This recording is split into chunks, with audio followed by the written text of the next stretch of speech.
moves that, won't get a lot of coverage on a lot of platforms, but I want to make sure we talk about them because these are the type of moves that can have huge ramifications come the playoffs.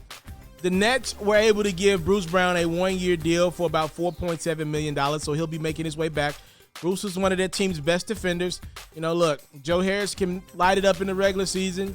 He can have some 30-point games, but in the playoffs, Bruce Brown is more valuable. He's a guy that you could bring in and do some things for that Nets team defensively, so shout out to Bruce Brown. There's a lot of concern if the Nets will be able to bring him back or not. Looks like he's going to play it out one more year with Brooklyn, and then I expect at some point Bruce Brown's going to see a nice payday.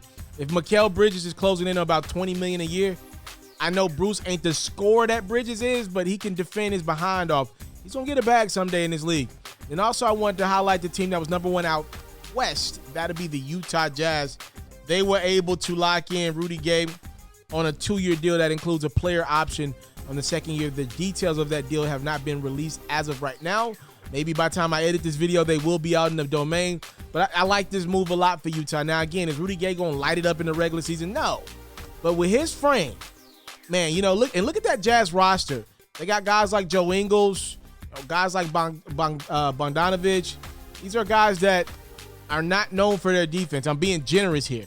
Donovan Mitchell's got a lot of pressure for that team to make plays offensively. You don't want him focusing on defending anybody, and he's undersized for what position he plays. Mike Conley ain't locking nobody down. You got Rudy Gobert and what else? Okay, now you add Rudy Gay to that front line with Gobert when he gets late in games. Okay, now we got something. Gay and Gobert, the Rudy G's, that could be some real firepower for a defense in Utah that struggled in the playoffs to get stops. That Clippers team lit them up in a lot of those fourth quarters of that series. I like what the Jazz did with adding Rudy Gay. Nice signing. Guy that still got a great frame. He's not the athlete that he once was, but he's probably still better than most.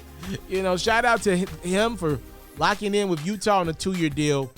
So you got Brown heading back to Brooklyn and Rudy Gay making his way to Utah.